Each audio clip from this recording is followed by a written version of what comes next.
আসসালামু আলাইকুম প্রিয় বন্ধুগণ। ইরানের সাথে যুক্তরাষ্ট্র এবং ইসরায়েলের যুদ্ধ চলছে। এখানে যেমন নানাবিধ বিপর্যয়ের কথা আমরা শুনছি, একটি যুদ্ধ হলে সেখানে বিপর্যয়কর পরিস্থিতির সৃষ্টি হবে, এটা স্বাভাবিক। একইভাবে একটা সংসারেও যখন সিস্টেম মতো বা কোনো একটি নেতৃত্বের আওতায় সংসারের সদস্যগুলো তারা চলবে না, তখন কিন্তু একটা বিপর্যয় আসে, এবং সেটাও যুদ্ধের চেয়ে কোনো অংশে কিন্তু কম নয়। সেই রকমই একটি বিষয় নিয়ে আজকের আলোচনা। আপনারা ইতোমধ্যে জেনেছেন যে বাবা এবং কন্যার একটি চমৎকার ভিডিও ভাইরাল হয়েছে, অর্থাৎ বাবা এবং কন্যার মধ্যে যে সুন্দর সম্পর্ক, শ্রদ্ধা এবং স্নেহের সম্পর্ক, সেটা নিয়েই সেই ভিডিওটি।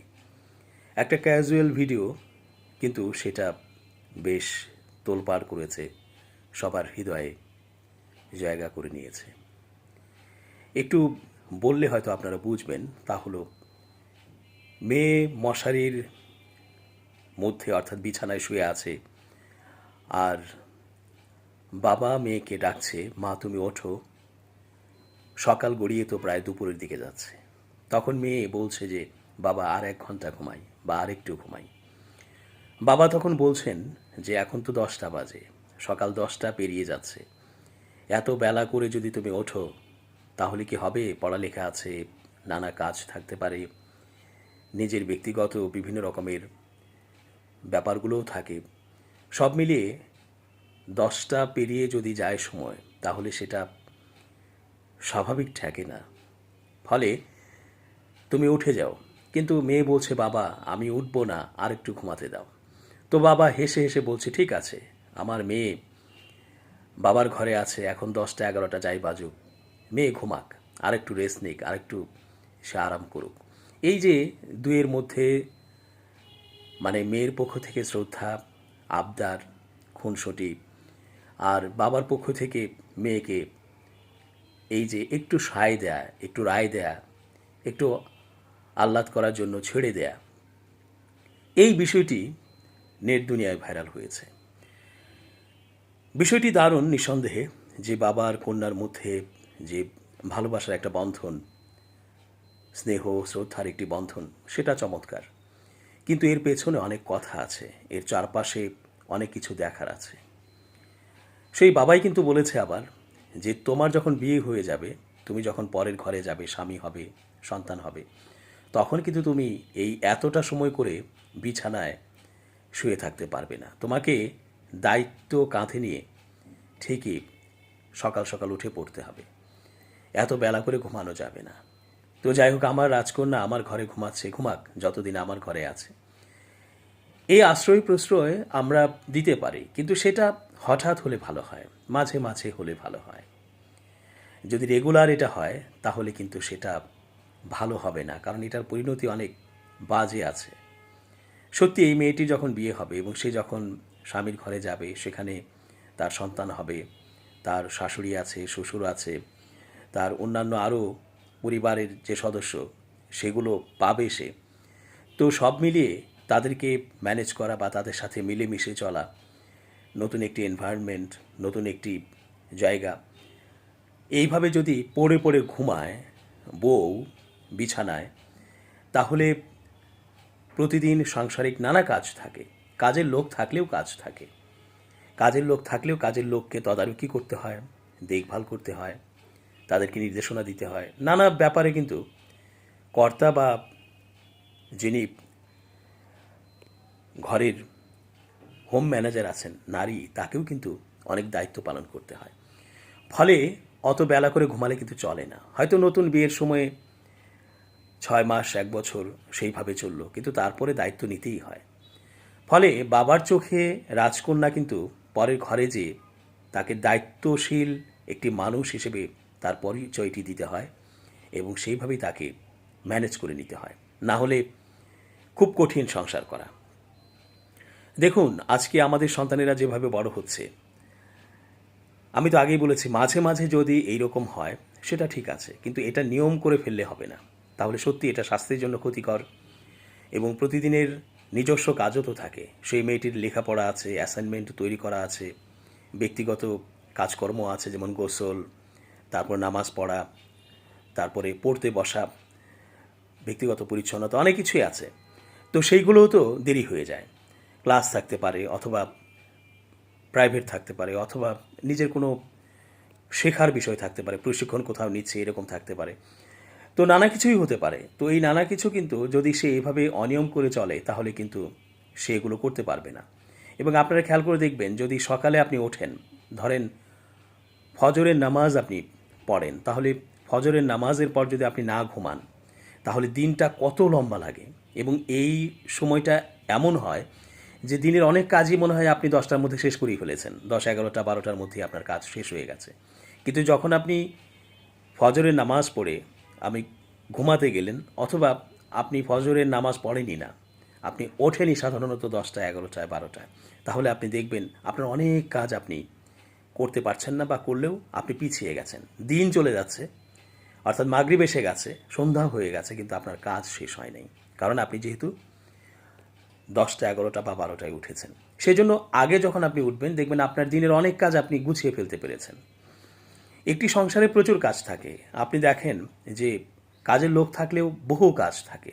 গাছে পানি দেয়া, কাজের লোকটি ঠিকমতো কাজ করে গেল কিনা, ময়লার বিনটি সে পরিষ্কার করে গেল কিনা, টয়লেটগুলো সে পরিষ্কার করেছে কিনা, কাপড়গুলো ঠিকঠাক মতো ধৌত করেছে কিনা, যে কাপড়গুলো নেড়ে দেয়া ছিল সেই কাপড়গুলো আবার নামানো হয়েছে কিনা, এবং সেগুলো ভাঁজ করা হয়েছে কিনা, এই বিষয়গুলো যদি আপনি তদারকিও করেন, তাও দেখবেন যে আপনার বহু কাজ।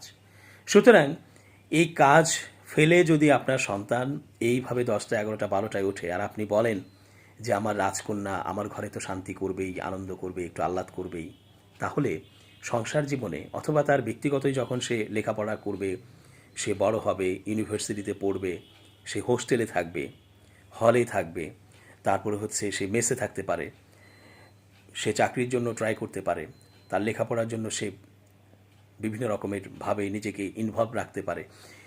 এরপর বিয়ে হলে তো আছেই। তো এত কিছু যখন সে করবে, তখন কিন্তু তাকে নিজে নিজে অনেক কিছুই করতে হবে। চাইলেই কাজের কোনো মেয়ে বা ছেলে দিয়ে সে কিন্তু কাজ করাতে পারবে না সব সময়। সুতরাং তাকে কিন্তু এমন হতে হবে যে সে সব কিছুই বুঝবে, সব কিছুই পারবে। আর যখন সব কিছু পারবে, তখন অন্য লোকদের দিয়ে কাজ করিয়েও নিতে পারবে। কিন্তু আগে তো নিজে পারতে হবে। আর নিজেই যখন পারবে না, নিজেই যখন 10টা, 11টা, 12টা পর্যন্ত বিছানায় শুয়ে থাকবে, তখন সে নিজেকেই কিভাবে প্রস্তুত করবে?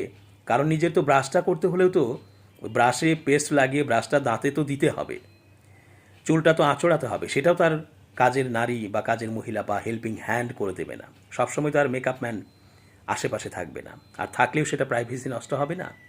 সব মিলিয়ে বহু কাজ। সুতরাং এইভাবে নিজের মেয়েকে যদি প্রশ্রয় আমরা দিতেই থাকি এবং বলি যে আমাদের রাজকন্যা, তাহলে আমি মনে করি যে এটার যে ইম্প্যাক্ট আছে, ইফেক্ট আছে, সেটা খুব ভালো হবে না, খুবই খারাপ হবে। বরং আপনার মেয়েকে, আমার মেয়েকে বা আমাদের সন্তানকে যদি আমরা শেখাতে পারি যে কিভাবে নিজে নিজেই কাজগুলো করা যায়, কিভাবে এই কাজগুলো অন্যকে দিয়ে করাতে চাইলেও কিভাবে সঠিকভাবে করিয়ে নেওয়া যায়, তাহলে কিন্তু সে যখন এইভাবে শিখবে, তখন যে কোনো পরিস্থিতিতে, যে কোনো অবস্থায় সে কিন্তু নিজেই এটা নিয়ন্ত্রণ করতে পারবে, নিজে নিজে করতে পারবে বা কাউকে দিয়ে করাতে পারবে। দেখুন, আমাদের সন্তানেরা যেভাবে বড় হচ্ছে, এইভাবে সত্যিই সে অন্যের ঘরে যেয়ে বা অন্য একটি ছেলে সন্তান হলে বউ নিয়ে আসলেও সেই বউকে কীভাবে হ্যান্ডেল করতে হয়, সে কীভাবে ইনভলভ হবে সংসারে, সে কীভাবে কাজের লোকেদের কাজে লাগাবে, সে কীভাবে পুরো সংসারটাকে ম্যানেজ করবে, স্বামী সন্তান দেখভাল করবে, এই বিষয়গুলো তার জন্য কঠিন হয়ে যাবে। এবং তখন কিন্তু সে কোনোভাবেই এইগুলো তার কাছে ভালো লাগবে না। আর এই ভালো না লাগা থেকে একটা বিপর্যয় কিন্তু আসবে, সাংসারিক বিপর্যয়, স্বামী স্ত্রীর মধ্যে গণ্ডগোল, ঠিকমতো সংসার করতে না পারা, ডিভোর্সের দিকে যাওয়া, মনোমালিন্য হওয়া, বিতণ্ডা হওয়া এবং শারীরিক সংঘাত পর্যন্ত লেগে যেতে পারে। আমাদের সন্তানেরা কি করে যে তারা একটা টেবিলে পড়ে, সেই টেবিলটা একটু গুছিয়ে রাখবে, তার বইগুলো সাজিয়ে রাখবে, তার কলমদানিটা সুন্দর করে গুছিয়ে রাখবে, তার টেবিলটা মুছবে, তারপর তার যে র্যাকটি আছে টেবিলের সাথেই লাগানো, সেই র্যাকটি একটু গুছিয়ে রাখবে। প্রতিদিন তো ধুলো পড়বে, আপনি যতই এসি লাগানো রুম থাকুক না কেন, প্রতিদিন ধুলো কিভাবে জানি পড়েই। তো সেই ধুলোগুলো মুছতে চাইলে, সেই ধুলোগুলো ঝেড়ে ফেলতে চাইলে কিন্তু আপনাকে হাত পা নাড়াতে হবে। এখন যদি মনে করেন যে সব আপনার কাজের লোক করে দেবে, এটা সবসময় নাও হতে পারে। কাজের লোক করলেও আপনাকে দেখভাল করতে হবে, তদারকি করতে হবে। এবং তদারকি করতে যে আপনি দেখবেন যে অনেক কিছুই কাজের লোক এড়িয়ে যাচ্ছে, স্কিপ করে যাচ্ছে।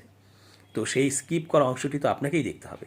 তার মানে আপনি যখন বুঝবেন বা আপনি যখন পারবেন, তখনই আপনি অন্য কাউকে দিয়ে কাজ করাতে পারবেন। তারপর নিজের ড্রেসগুলো ভাঁজ করে রাখা, তারপরে আলমিরার কোথায় আপনি ভাঁজ করে রেখেছেন, কোত্থেকে সেগুলো টান দিয়ে বের করবেন এবং সেটা মনে রাখা। এরকম নানা ব্যক্তিগত কাজও কিন্তু আছে, যেগুলো আপনার সন্তানকে শিখতে হবে, বুঝতে হবে। না হলে আপনার সন্তানের একটা কক্ষে যখন আপনি নিজেও যাবেন, অথবা আপনার স্ত্রী যাবে, অথবা যেই যাক, দেখবে যে এলোমেলো লণ্ডভণ্ড অবস্থা। একটা লণ্ডভণ্ড অবস্থা একটা কক্ষ দেখতে কেমন লাগে। এবং যখন গোছানো একটি কক্ষ থাকে, সাজানো পরিপাটি থাকে, ক্লিন থাকে, তখন কিন্তু একটা মানসিক প্রশান্তিও আসে। এবং আপনারা তো জানেনই যে পরিষ্কার পরিচ্ছন্নতা ইমানের অঙ্গ। যেমনই থাকুক, আপনার টেবিলটি হয়তো পুরনো, আপনার আলমিরাটা পুরনো, আপনার হয়তো ফ্লোরটিও খুব সুন্দর টাইলস দিয়ে করা না, আপনার হয়তো জামাটিও খুব দামি না, কিন্তু এগুলো যখন আপনি পরিচ্ছন্ন, পরিষ্কার, ক্লিন করে রাখবেন এবং গুছিয়ে রাখবেন, তখন দেখবেন যে আপনার মন মানসিকতা এমনিতেই ভালো হচ্ছে এবং রহমত নাজিল হচ্ছে আল্লাহর। আর হচ্ছে যে আপনি যে এই যে পরিষ্কার পরিচ্ছন্ন থাকেন, সেই জন্য আপনার মনের ভেতরে একটা ফুর্তি কাজ করে, একটা সব্যসাচী ব্যাপার কাজ করে, একটা পুত পবিত্র হবার ব্যাপার কাজ করে। তখন কিন্তু পড়তে ইচ্ছে করে, কিছু লিখতে ইচ্ছে করে, গাইতে ইচ্ছে করে, তারপর প্র্যাকটিস করতে ইচ্ছে করে। অথবা আপনি ওইরকম একটি গোছানো রুমে ফ্যানটি ছেড়ে দিয়ে শুয়ে যদি থাকেন, তবুও ঘুমটাও ভালো হয়। তো এই যে বিষয়গুলো আছে, খুঁটিনাটি অনেক বিষয়, যে বিষয়গুলো নিয়ে বললে হয়তো ঘন্টার পর ঘন্টা বলা যাবে। তো সেইগুলো যদি আমাদের সন্তানেরা না শেখে, তাহলে এই সন্তান আসলে কি করবে তার সংসার জীবনে, অথবা তার স্টুডেন্ট লাইফে যখন সে একা থাকবে। অনেকে তো স্কলারশিপ নিয়ে বাইরে চলে যায়, দেশের বাইরে, সেখানে গিয়ে সে কীভাবে একটি রুমে থাকছে, একটি ফ্ল্যাটে থাকছে, সেখানে রান্নাবাড়ার কাজ অনেক সময় নিজেকেই করতে হয়, বাজার নিজেকেই করতে হয়, সব কিছুই নিজেকে করতে হয়। তখন সেটা সে কীভাবে করবে যদি সে বাবার কাছ থেকে, মার কাছ থেকে এইভাবে আহ্লাদ পেতে থাকে? সুতরাং যে ভিডিওটি ভাইরাল হয়েছে, সেই ভিডিওটি একটি নির্দিষ্ট বা একটি হঠাৎ ঘটনার ক্ষেত্রে ঠিক আছে, কিন্তু এটাকে আশ্রয় প্রশ্রয় দিয়ে যদি এইভাবেই আমরা সন্তানকে রাজকন্যা রূপে আমাদের ঘরে রেখে দেই, আর চিন্তা করি যে রাজকন্যা আমার ঘরে থাকবে যতদিন, সেইভাবেই থাকুক, তাহলে এটা ভুল হচ্ছে। এবং এই ভুলটির যে একটি প্রভাব, একটি খারাপ যে একটা প্রভাব, সেই প্রভাব কিন্তু পড়বেই, এতে কোনো সন্দেহ নেই। এবং এটার জন্য নানাবিধ সমস্যা। একটি চাকরি করতে গেলেও তো আপনার নিজের ডেস্ক নিজেকে গুছিয়ে রাখতে হবে, আপনার ডেস্কের সামনে যে শোপিসগুলো আছে সেগুলো গুছিয়ে রাখতে হবে, সেগুলো পরিচ্ছন্ন রাখতে হবে। আপনার ডেস্কের কাছে যে পানির বোতলটি আছে সেটা ঠিকঠাক মতো রাখতে হবে। আপনার ডেস্কের যে কলমগুলো আছে, ফাইল আছে, ক্যালেন্ডার আছে, সেগুলো ঠিকঠাক মতো গুছিয়ে রাখলে আপনার ডেস্কের সামনে যখন আপনার বস আসবে, যখন দেখবে যে গোছানো একটি ডেস্ক, তখন আপনার সম্পর্কে আপনার বসের কিন্তু চিন্তাটাই অন্যরকম হবে। যে লোকটি একটি টেবিল এত সুন্দর করে গুছিয়ে রাখতে পারে, সেই লোকটি নিশ্চয়ই এই টেবিলে বসে সুন্দর সুন্দর কাজ করে। অর্থাৎ প্রতিষ্ঠানের প্রয়োজনীয় যে কাজগুলো আছে, যেগুলো অর্ডার করে দেওয়া হয় বা আপনাকে অ্যাসাইনমেন্ট করে দেওয়া হয়েছে, সেগুলো আপনি নিশ্চয়ই সুন্দরভাবেই করছেন। সুতরাং এই যে সুন্দর থাকা, পরিচ্ছন্ন থাকা, নিয়ম করে চলা এবং সময়কে কাজে লাগানো, এই সব কিছু মিলিয়েই কিন্তু জীবনটাকে সুন্দর করে। আর এলোমেলো, অগোছালো, অপরিচ্ছন্ন থাকা মানেই হচ্ছে, এটা বোঝাই যায় যে সুন্দর একটি জীবন নয়, অগোছালো এবং অনিয়ন্ত্রিত জীবন, যে জীবনের ইম্প্যাক্ট খুবই বাজে এবং এটার ফলাফল খুবই খারাপ। প্রিয় বন্ধুগণ, আশা করছি বিষয়টি খুব ছোট মনে হলেও অনেক গভীরের বিষয়। এই বিষয়গুলোতে খেয়াল না করলে আমাদের সন্তানেরা কোথায় যাচ্ছে আমরা তা সহজেই চোখের সামনেই দেখছি।